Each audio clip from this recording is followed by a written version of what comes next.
부르시니, 제목을 제가 자막을 깜빡해서 못 바꿨습니다. 우리 부르시니라고 하는 그 제목을 가지고 말씀을 함께 나누겠습니다.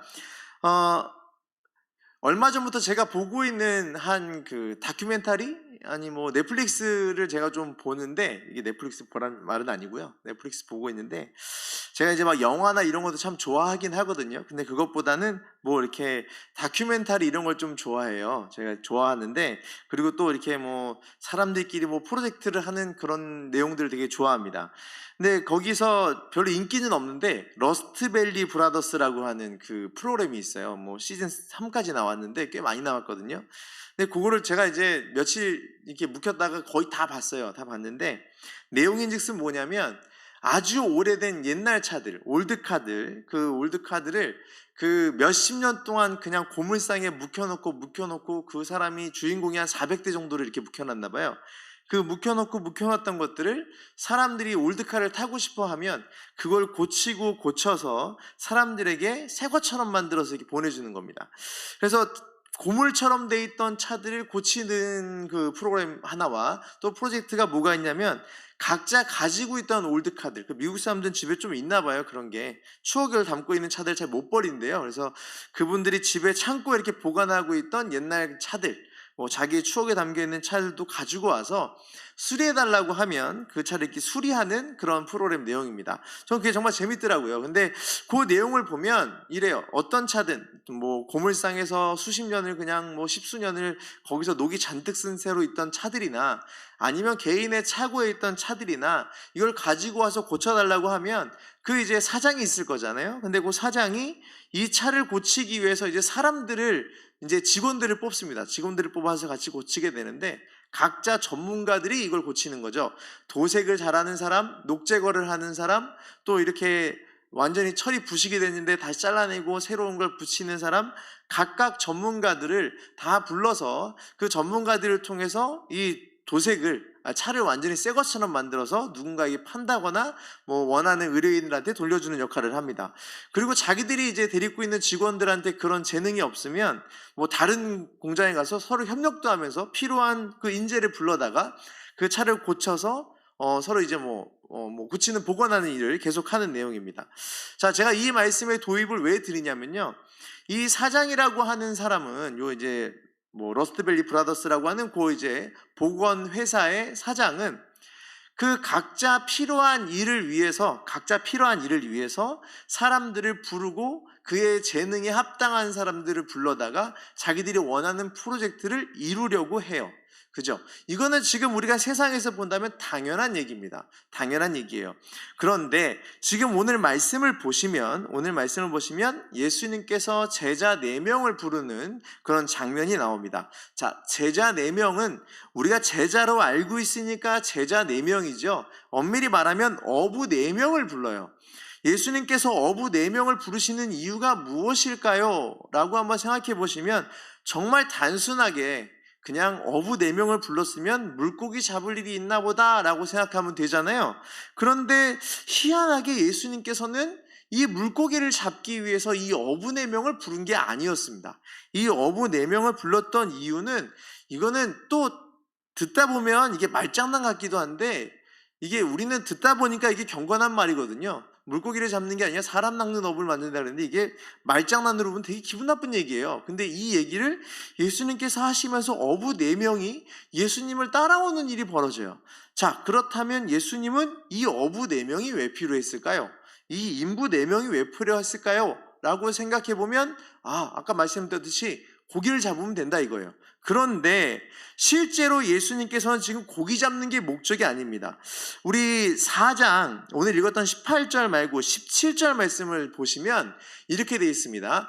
이때부터 예수께서 비로소 전파하여 이르시되 회개하라 천국이 가까이 왔느니라 하시더라. 자, 요 17절에 비로소 예수님께서 천국, 하나님 나라를 전파하는 그 일을 이제부터 시작을 하시거든요. 이제 요 읽었던 17절 전에는 이제 세례 요한이 잡히고 뭐 이런 얘기가 좀 있습니다. 자, 그러니까 예수님께서 비로소 이제 하나님 나라를 전파하는 이 일을 시작하는 때에 어부 4명을 불렀어요. 어부 4명을 불러서 이 어부 4명과 함께 하시려는 예수님의 프로젝트라면 프로젝트가 무엇일까 생각해 보면 예수님은 분명히 비로소 시작된 하나님 나라를 전하는 그 일을 위하여 분명히 4명을 불렀을 거란 말이에요. 근데 하필 어부예요. 무슨 이유 때문에 이 어부를 불렀을까? 자, 요렇게 생각해 보면 굉장히 어렵습니다. 아무리 꼬고 그래요. 예수님께서 이거는 뭐 성경적으로 이해하니까 좋은 얘기인 사람 낚는 어부를 만든다, 이런 놀라운 얘기, 이제는 우리는 이해할 수 있고 우리는 굉장히 감동적일 수 있고 은혜 받을 만한 그 사람 낚는 어부에 대한 얘기가 실제로 이 상황에 그렇지 않을 수도 있는데, 이 말을 통하여 예수님께서는 예수님의 프로젝트를 이 4명을 통해서 시작하려는 거예요. 그것이 바로 천국 복음을 전하려고 하는 거지요. 자, 그렇다면 예수님께서는 세상과는 다른 기준으로 지금 이 4명을 부른 겁니다. 천국 복음을 전하는 데에만 목적을 두고 우리 세상의 기준으로 만약에 사람들을 부른다면 어떻게 할까요? 가장 말을 잘할 만한 사람, 또는 성경을 굉장히 해박한 사람, 성경을 굉장히 잘 알고 있는 사람, 또는 많은 제자와 사람들로부터 인기가 있을 만한 사람, 또는 이 복음을 전하는데 예수님을 옆에서 잘 보필해 줄 사람. 저라면, 제가 만약에 예수님이고 이제 천국의 복음을 전하는 프로젝트를 제가 시작한다고 하면 그런 사람들 옆에다 붙일 거라고 저는 생각이 들어요. 제가 이렇게 말을 못하고 글을 못 쓰니까 전 그러거든요. 글을 잘 못 써요. 그러면 저는 제 옆에 가장 먼저 둘 사람이 글을 잘 쓰는 사람일 거예요. 그리고 저보다 말을 훨씬 잘하고 사람들에게 그 말마다 선동력이 굉장히 좋은 사람, 이런 사람 불러야 되지 않겠습니까? 근데 예수님 누구 불렀다고요? 어부 4명을 불렀어요. 자, 계속 여쭙는 거예요. 왜 불렀을까요? 왜 불렀을까요? 그 이유를 알고 싶은데 그 이유가 마땅히 우리가 이해할 수 있는 이유가 아니에요. 예수님께서 하시고자 하는 예수님의 주권에 의해서 그 제자들 4명을 부르신 거예요. 그러면 이거 너무 말도 안 되는데요? 우리한테 무슨 적용이 되겠어요? 예수님께서 그냥 주권적으로 불렀다, 뭐 아무나 불러나 상관없겠네요? 맞아요. 예수님께서 4명을 부르시고 또 다른 제자를 부르셨던 그 기준은 하나님만 하시고 예수님만 하시는 기준이에요. 그런데 이 제자를 불렀던 그 기준은요, 제자로만 끝나는 것이 아니라 이 땅에 있는 모든 하나님의 백성을 다 하나님의 자녀로 택하시는 기준하고 똑같아요. 하나님께서 우리를 제자로 부르시고 자녀로 부르십니다. 우리를 제자로 부르시고 자녀로 부르시는데 이 부르시는 이유가 여러분들 마땅히 아십니까? 저를 왜 하나님이 택하셨을까요? 잘 모르겠어요. 근데 확실한 건 이 제자 4명을, 어부 4명을 뽑은 걸로 보잖아요. 저는 하나님 나라의 복음이라고 하는, 하나님 나라의 복음을 전하는 프로젝트를 위해서 뽑힌 사람이에요. 나는 잘 모르겠으나 우리 세상의 기준으로 봤을 땐 이 일에 합당하다 안 하다 평가할 수 있으나 그 평가하고는 전혀 다르게 하나님께서는 나를 부르셨습니다. 나를 부르시고 하나님이 원하고 예수님이 원하시는 기준을 위해서, 그 프로젝트를 위해서 나를 쓰시려고 부르신 거예요. 근데 저뿐만 아니라 여러분도 모두 마찬가지란 얘기죠. 자, 이 부르신다는 얘기가 생각보다 성경에 곳곳에 많이 있어요. 근데 이 부르심에 대한 말씀을 제가 이제부터 쭉 읽어드릴 겁니다. 로마서부터 있고요, 고린도전서도 있고 에베소서도 있어요.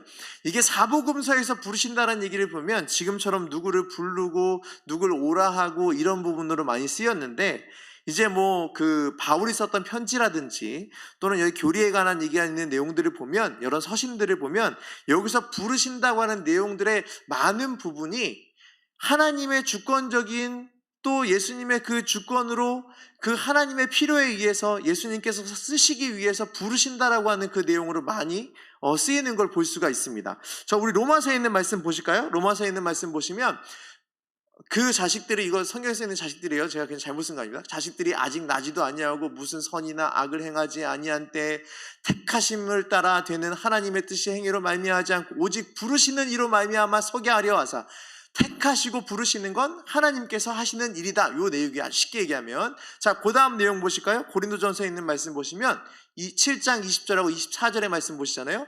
각 사람은 부르심을 받은 그 부르심 그대로, 모든 사람을 하나님께서는 부르시고 부르신 그대로 하나님 목적대로 쓰신다.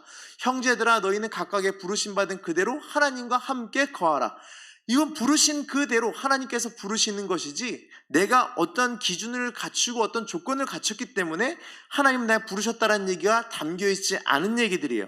에베소서에 있는 말씀 볼까요? 에베소서에 있는 말씀을 보시면 이건 제가 안 썼나 봅니다. 에베소서의 말씀 보시면 몸은 하나요 성령도 한 분이니 이와 같이 너희가 부르심의 한 소망 안에서 부르심을 받았느니라. 이것도 똑같아요. 모든 하나님 나라를 위하여 각각의 쓰임받는 자들이 되기 위해 하나님께서는 하나님의 기준으로 그 지체에 맞게끔 하나님께서 각각 부르셨다 이 얘기예요.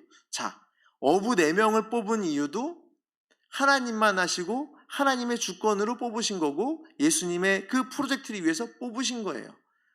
우리도 그렇게 뽑힌 자들이에요. 우리는 이렇게 뽑혔다고 얘기 안 하고 택함 받은 자들이라 그러죠. 그리고 이 택함 받은 것에 대해서 우리는 부르심 받은 자라고 얘기를 해요. 이렇게 하나님은 우리를, 또 예수님은 우리를 하나님이 원하시는 그 뜻과 계획을 위하여 부르셨습니다. 부르셨어요. 그리고 택해 주셨어요. 너무나 감사하죠.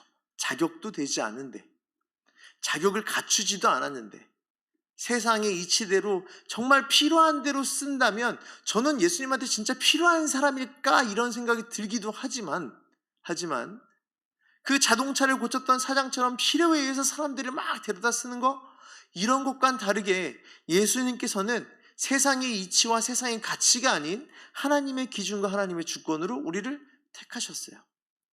자, 택하신 것이 너무나 감사한 일입니다. 그러면 여기서 감사한 걸로 끝나면 안 돼요.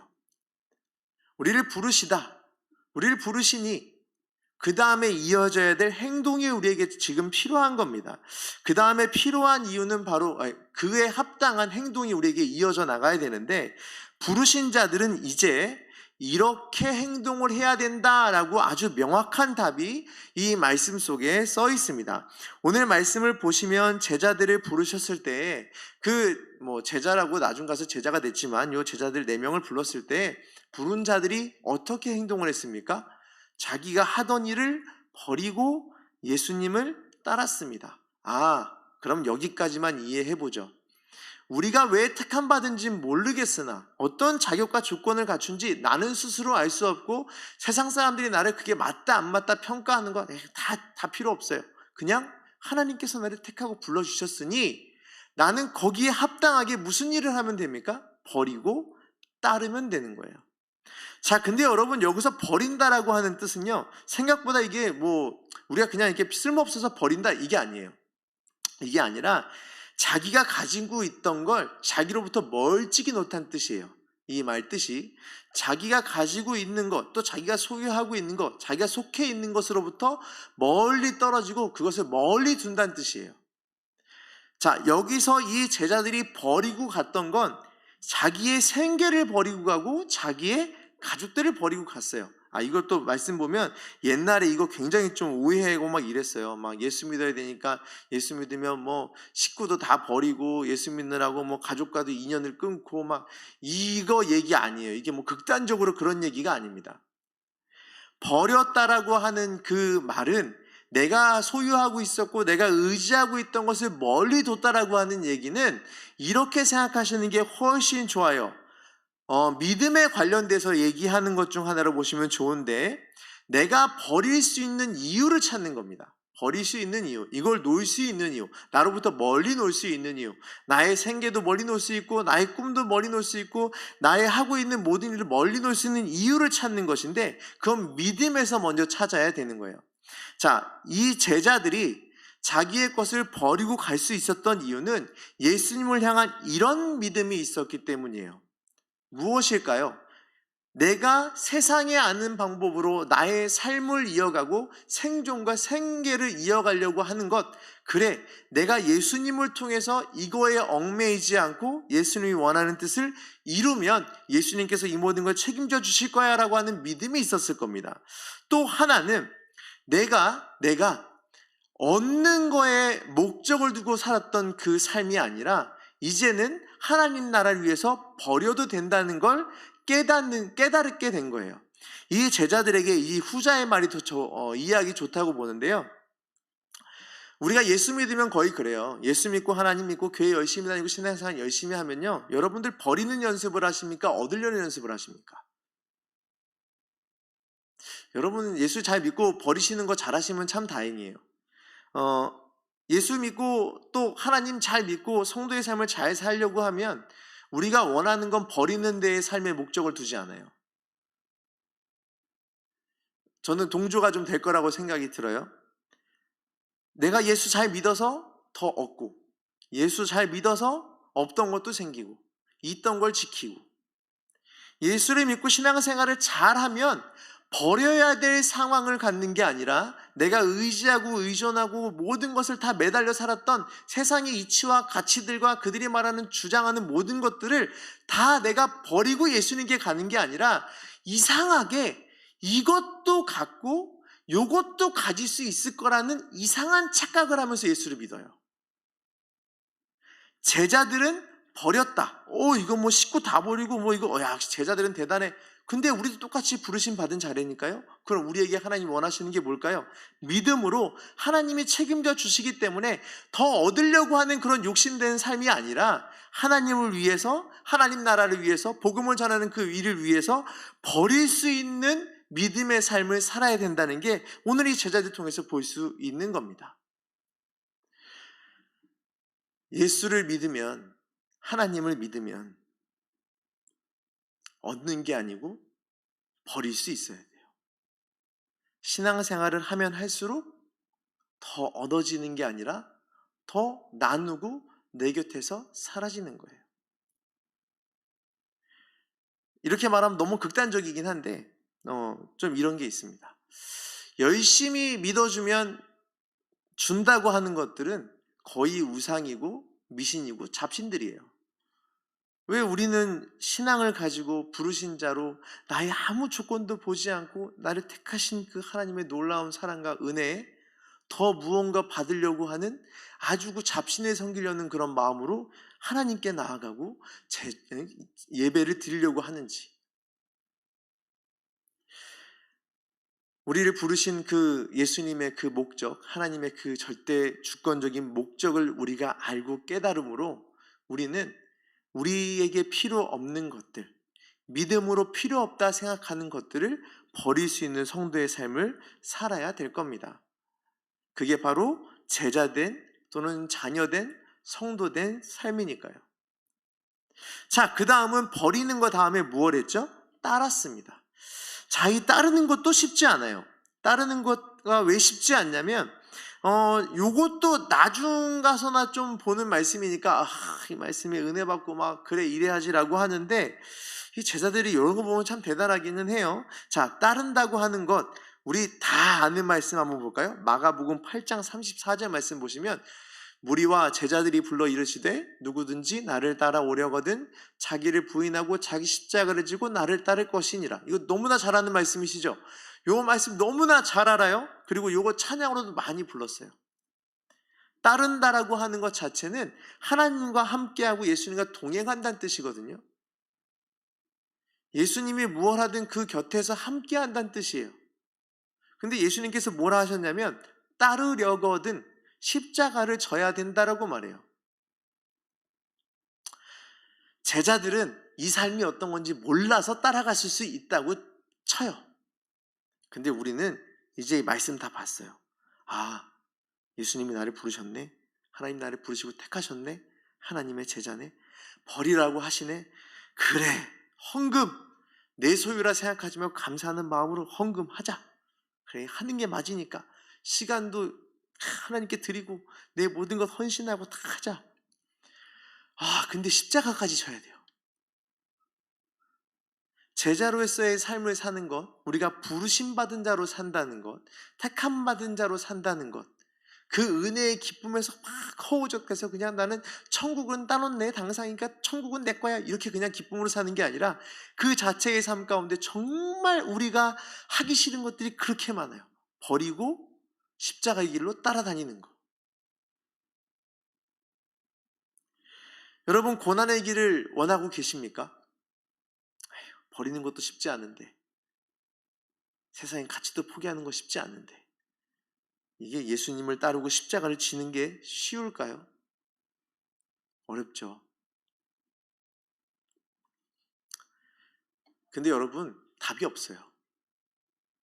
다른 어떤 걸로 제자로서의 삶을 다른 행동으로 하나님이 부르신 것에 대해, 예수님이 부르신 것에 대해서 내가 합당하게 행동할 수 있는 게 없어요. 버리고 따르는 거. 책임지실 걸 믿고 고난의 길에 가는 거. 이거밖에 없습니다. 굉장히 절망적이죠. 굉장히 끔찍한 것 같습니다. 여러분, 신앙생활 하시면서 행복한 성도로 살고 싶으십니까? 그러면 답은 이대로만 하면 됩니다. 정말 끔찍하고 아무것도 아닌 것 같고 정말 싫고 정말 최악인 것 같지만 나는 예수 믿으면 행복하면 좋겠는데 라고 말할 때 여러분에게 주어진 답은 이거밖에 없다는 거예요. 버리고 십자가의 길로 따르고 이미 알고 있는 그 고난의 길로 내가 예수님과 함께하고 내가 다른 사람하고 똑같이 얻어내는 그 다른 잡신들하고 똑같이 하나님을 취급하지 말고 오직 하나님이 하나님의 그 길 가운데 나와 함께 하시게끔 부르셨으니 그것에 충분히 만족하고 그 은혜를 누리는 게 이게 행복한 그리스도인이란 얘기예요. 성도의 삶 쉬운 거 아닙니다. 그리스도인으로 사는 거 쉬운 거 아닙니다. 부르심 받은 자로 사는 거 쉬운 거 아닙니다. 특별한 누군가에게만 주어지길 바라시면서 하나님께서 특별한 누군가에만 주어졌던 택함 받은 자들 중에 일부에게만 요구하시는 거 아니에요. 하나님께서는, 예수님께서는 우리를 하나님 나라의 천국 복음을 전하는 그 놀라운 프로젝트를 위하여, 복음 전파의 놀라운 프로젝트를 위하여 우리를 부르시고 자격 없는 나를 쓰신다고 하셨으니 거기에 감격하여 내 잘못된 것들을 버리고 내가 소유해서 더 얻으려고 했던 그 잘못된 마음들을 버리고 십자가의 고난의 길로 여러분이 발걸음을 예수님과 함께 옮기길 간절히 바라고 소망하겠습니다. 그것이 행복한 성도의 삶이고 행복한 그리스도인의 삶입니다. 이거 한 가지만 얘기하고 마치겠습니다. 여러분 주변에 얼마나 이런 분들 보셨는지 모르겠어요. 부르심 받은 자로 그 기쁨에 넘쳐서 사는 성도님들 언제 보셨습니까? 주변에 그런 분들이 얼마나 있으십니까? 이건 제가 누구를 나무라거나 여러분이 잘못했다라고 말해 저도 여기 당당하지 못해요. 예수 믿고 하나님 믿고 교회에 나와서 난 너무나 행복해. 나를 부르신 거에 너무나 감격하게 살아. 이 정도 내가 버리는 건 아무것도 아니야. 라며 뻔한 고난의 길과 뻔하게 포기할 수밖에 없는 길을 가면서도 웃고 있는 분 언제 보셨어요? 여러분은 그런 분이십니까? 한국교회가 어렵다고 말해요. 세상에 많은 신앙들이 어렵다고 말해요. 지금 교회 상황이 어렵다고 말해요. 어려울 수밖에 없어요. 예수 믿고 안 행복하니까. 교회 나올 때 인사할 때만 웃는 거 말고 인사할 때만 그냥 반가워서 웃고 막 그렇게 웃으면서 하는 거 뭐 이것도 필요합니다. 근데 진짜 성도로서의 신앙인의 그 기쁨이 이 예배당에서 넘쳤으면 좋겠어요. 그리고 여러분이 이 제일교회 여기 제일교회에 와서 발걸음을 옮길 때마다 가슴이 설레고 막 뛰었으면 좋겠어요.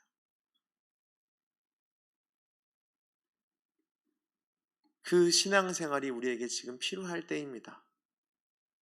세상 보시면 좌절할 얘기밖에 나오지 않아요. 어렵다는 얘기밖에 나오지 않습니다.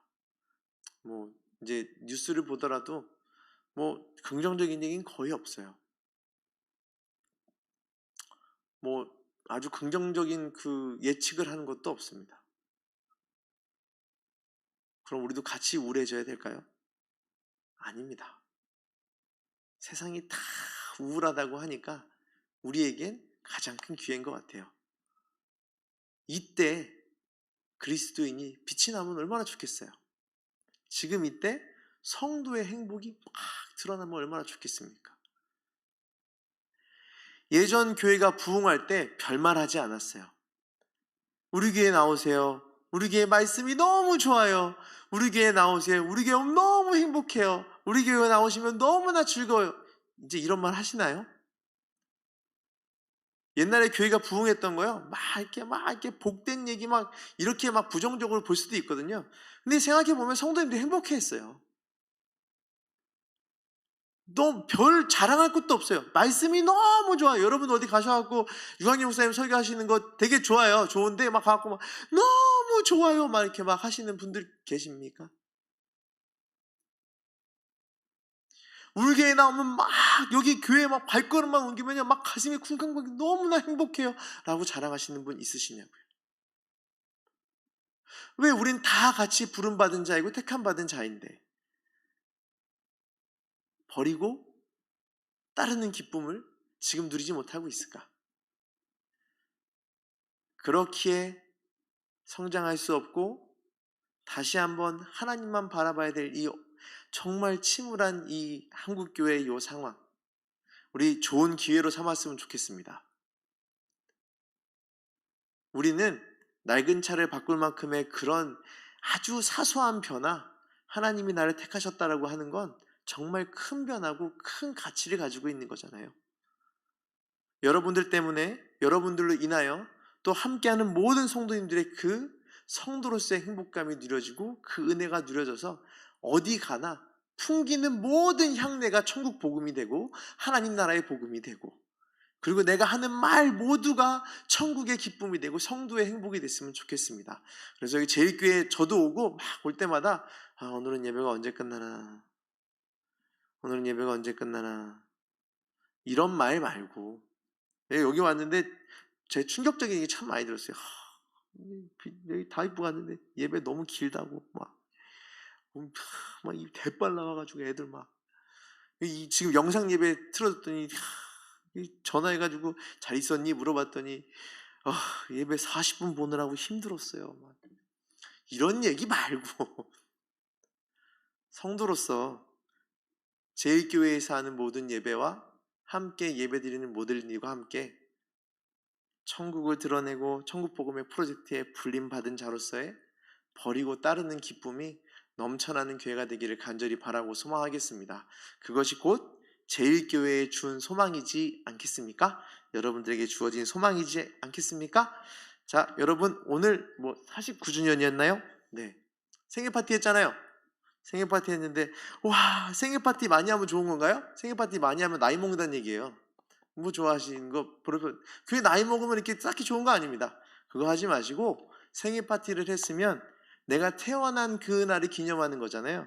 이 교회가 맨 처음에 생겨난 그 목적을 잘 기억해서 행복한 성도님들을 많이 배출하는 그런 제일교회가 되기를 간절히 바라고 소망하겠습니다.